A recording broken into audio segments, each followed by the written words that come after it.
युद्ध लड़ रहे हैं। उन्होंने किसी संगठन से गुहार नहीं लगाई कि हमें अपना समर्थन दीजिए, लेकिन मुझे यह ताज्जुब हुआ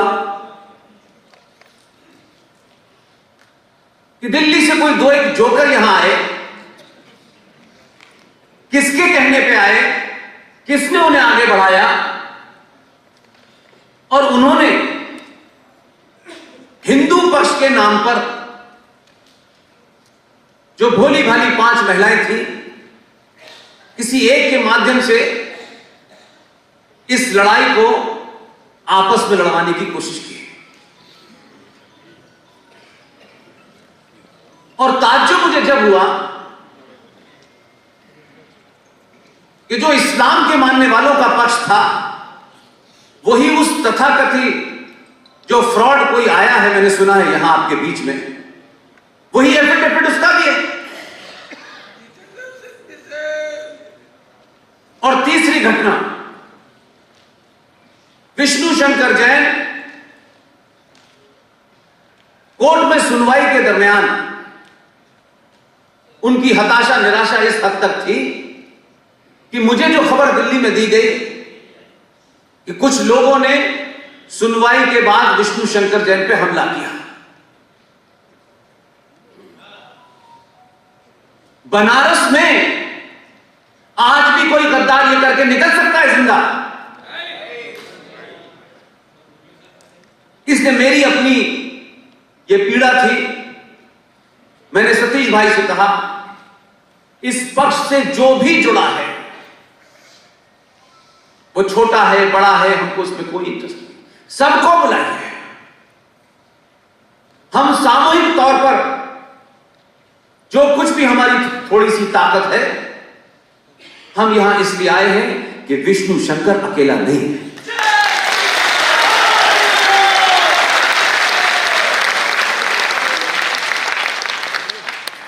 यह हमारा दुर्भाग्य है कि हमारे इतिहास के बारे में खासतौर से सुशील पंडित जी ने बहुत कुछ कहा, लेकिन एक अजीब सी स्थिति है हमारी कि हमको यह प्रूव करना पड़ रहा है कि यह शिवलिंग है।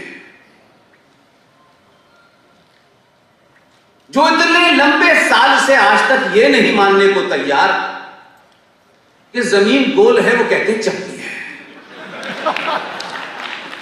उन्हें हम अपने तर्कों से, लॉजिक से समझाने में लगे हैं कि ये फुब्बारा नहीं है, ये बाबा विश्वनाथ है। और इसलिए हम दीवार से सर मार रहे हैं। अब इसको बहुत लंबी फिलॉसफी में नहीं कहा जा सकता है। कल पत्रकारों ने भी प्रवोक किया तो मैंने बोल दिया, और आपके सामने बोल रहा हूं।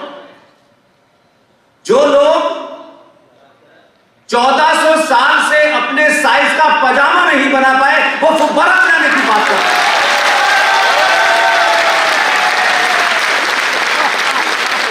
वो कहते हैं हमने ताजमहल बनाया है, हमने कुतुब मीनार बनाई है। ऊंट की पीठ पे खड़े होकर खजूर तोड़ने वालों क्या कोई कुतुब मीनार नहीं मिलती?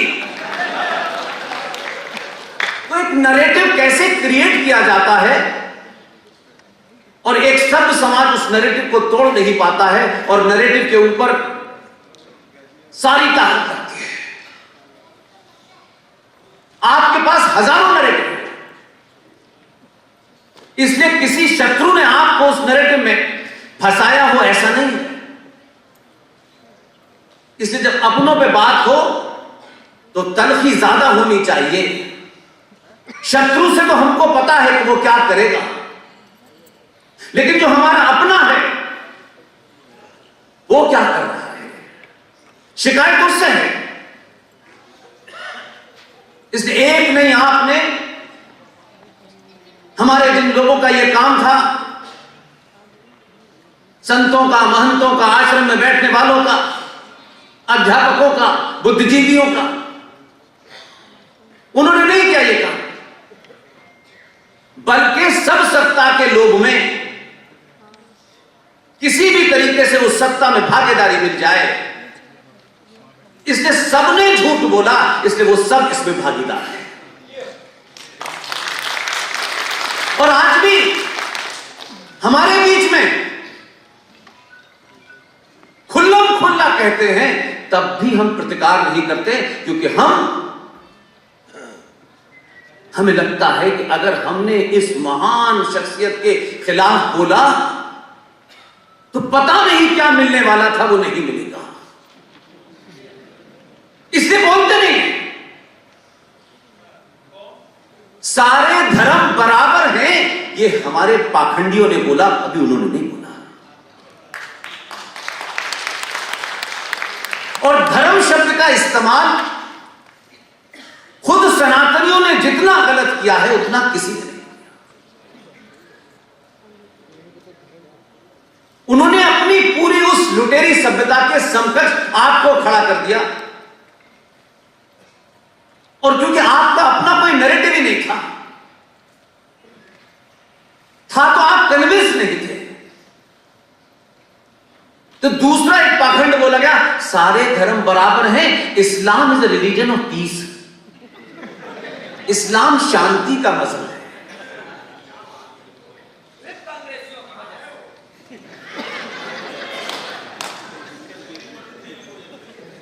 देखिए, ये माफ कीजिएगा भाई साहब, ये अपनी कायरता और कमजोरी और लालच को छुपाने का है कि नेहरू ने कहा, ये मान लिया। नेहरू पिताजी थे आपके।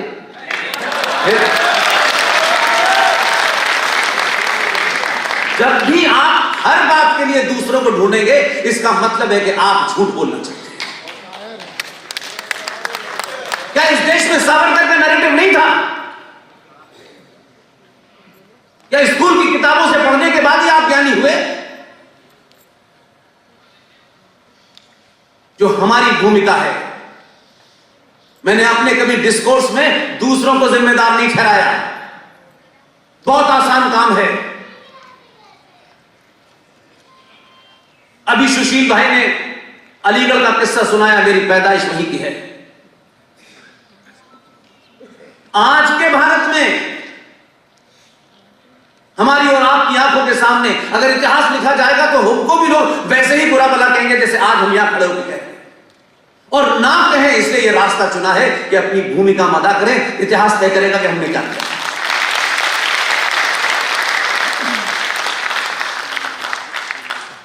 इसलिए दिल्ली के निजामुद्दीन में एक मजार बन रही है,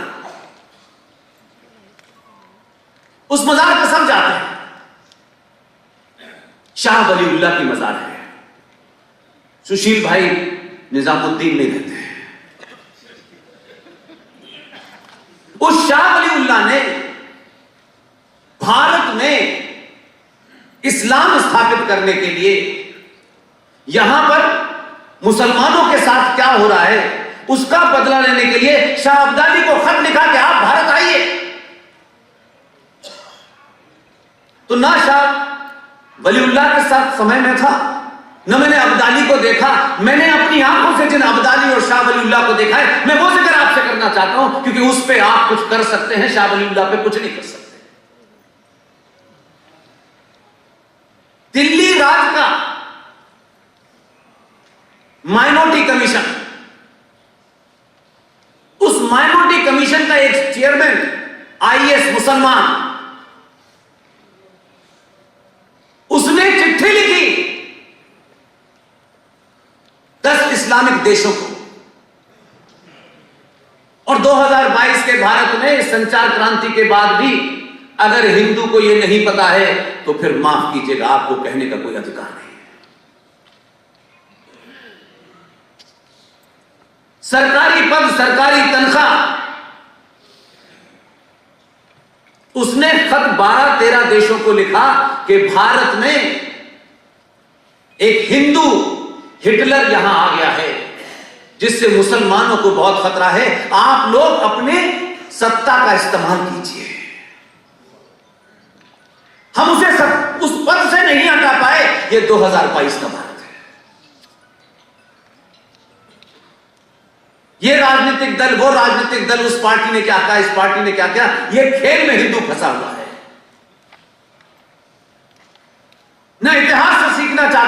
ना अपने बराबर में जो हो रहा है उससे सीखना चाहता है। इसलिए मुझे जब मैं सुशील भाई को सुनता हूं, देखता हूं, सुशील भाई एक एक शब्द में कई कई हजार बात करते हैं। दुख है मुझे इस बात का। मेरा कैरियर 1988 में शुरू हुआ है और 89 और 90 की घटना अगर इस तथाकथित आजाद भारत में अगर कश्यप ऋषि की धरती पर उसके वंशजों का नरसंहार हुआ और पूरे भारत को उसकी खबर नहीं लगी भाई साहब, तो आपको ये बताने के लिए कि 32 साल पहले उनकी पूजा पद्धति और उपासना के कारण उन हिंदू पंडितों का नरसंहार हुआ, इसके लिए आपके लिए एक फिल्म बनानी पड़ी, तब देश को पता चला ये हमारे सोने की पराकाष्ठा है।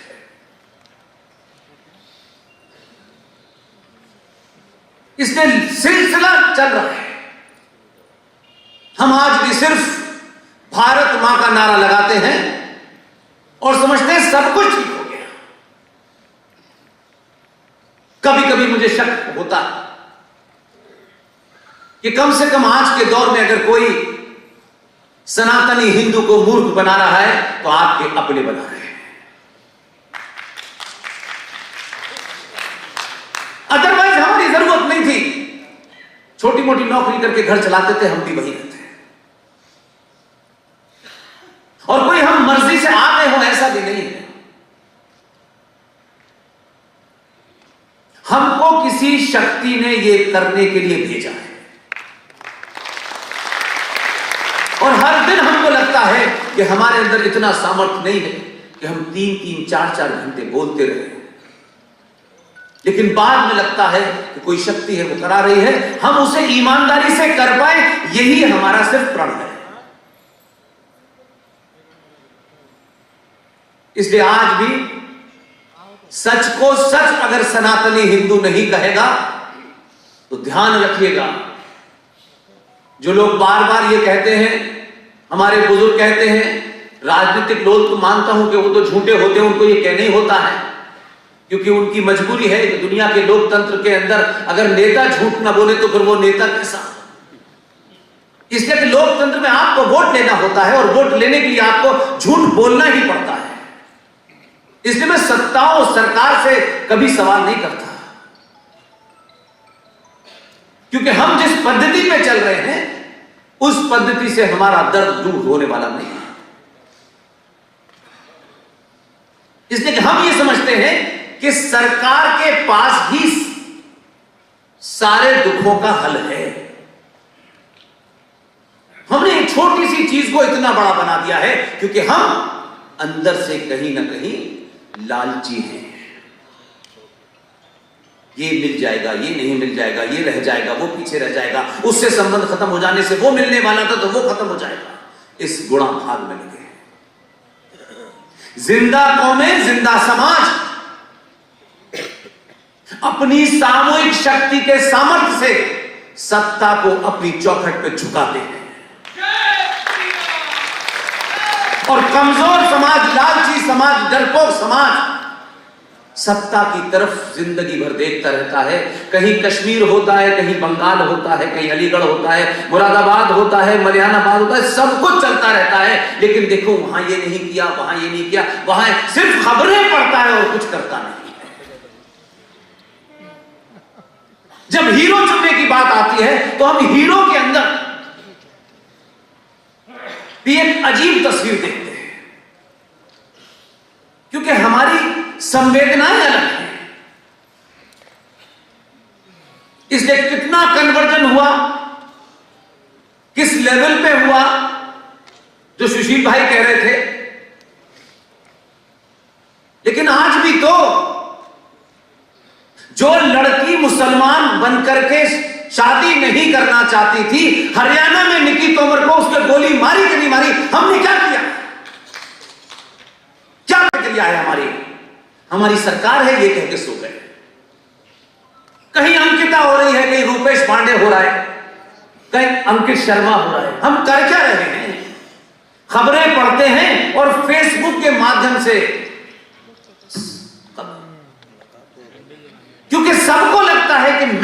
जाऊं,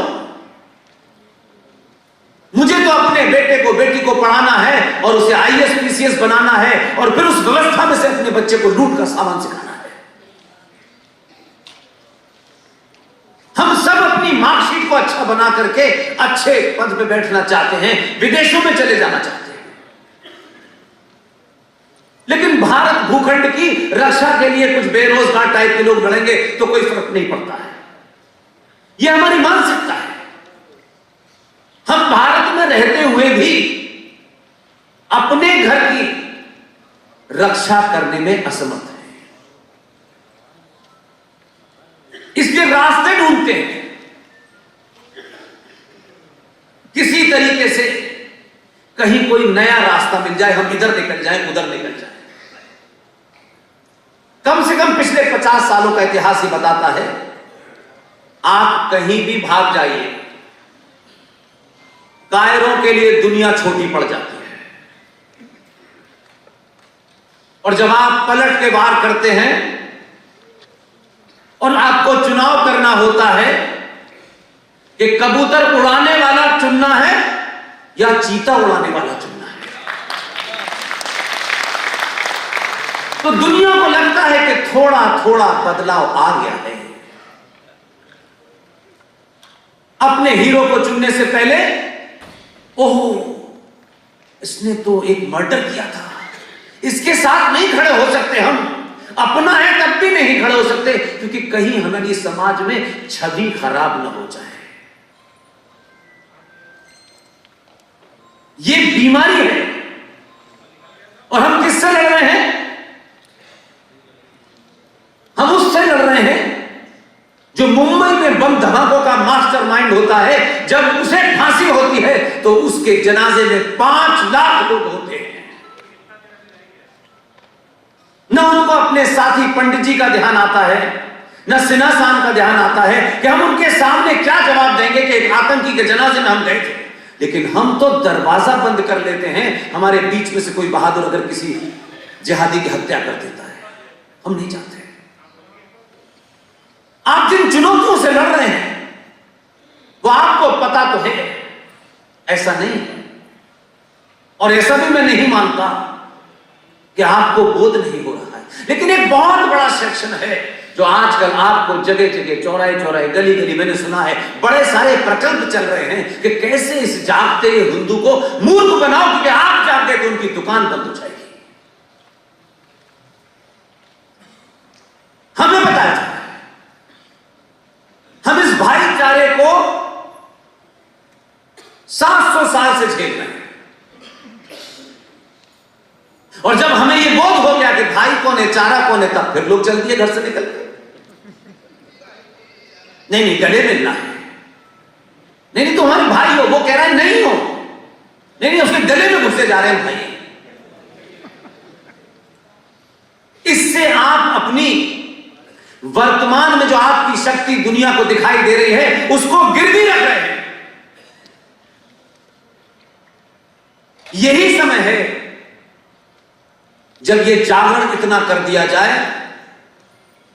कि सत्ता पे कौन बैठेगा, उसकी जाति क्या है, वो किस क्षेत्र से आया है, ये मापदंड नहीं होंगे, बल्कि मापदंड होंगे कि इस वर्तमान भारत राष्ट्र को इस्लामिक जिहाद से बचाने वाला अगर किसी आदमी ने 2002 में अपना रोल प्ले किया है तो हमारा हीरो वही होना चाहिए।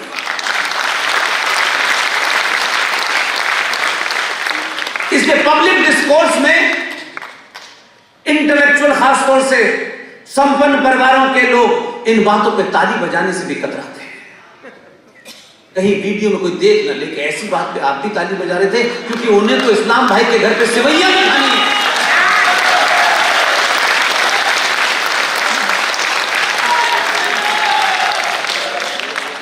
उस शत्रु बोध का आपको अंदाजा नहीं है। और आप तो पहले ऐसे लोग हैं कि आप तो हर काम को शत्रु से अनुमोदित कराते हैं। अच्छा, वो कह रहे हैं इसलिए हम ठीक है। थोड़ा सा वो तो डॉट बराबर बदलाव आया है और दुनिया कह रही है कि हिंदू इंटॉलरेंट हो गया है। अगर राष्ट्र बचाने के लिए हिंदुओं को चौराहे चौराहे गली गली को यह कहता है ये इंटॉलरेंट हो गए हैं, तो जोर से कहिए हां इंटॉलरेंट हैं। तुम्हारी बकवास, तुम्हारे घटिया विचार, तुम्हारी पूजा पद्धति हमको एक्सेप्ट नहीं है। पूरा इतिहास बताता है कि आज तक हमने किसी की गर्दन पे तलवार रख के उससे ये नहीं कहा कि तुम हमारा मत मान लो, हमने नहीं कहा। लिहाजा जो लोग आपके सामने खड़े हैं वो है कौन? ये वाला अच्छा है, ये वाला मॉडरेट है, ये थोड़ा सा कट्टर है। ये परिभाषाएं हमने अपनी कायरता को छुपाने के लिए गढ़ी है। जो कुरान मजीद को मानता है वो उसामा बिन लादेन ही बनता है। इसमें ये वाला वो वाला कुछ नहीं होता। कोई एक शहनाई बजाने लगे और शहनाई बजाने से पहले वो मंदिर जाने लगे, लेकिन वो फिर 20 करोड़ मुसलमानों की गारंटी नहीं है। इसलिए आज की समस्याओं का समाधान आपको करना है, कोई बाहर से आएगा नहीं।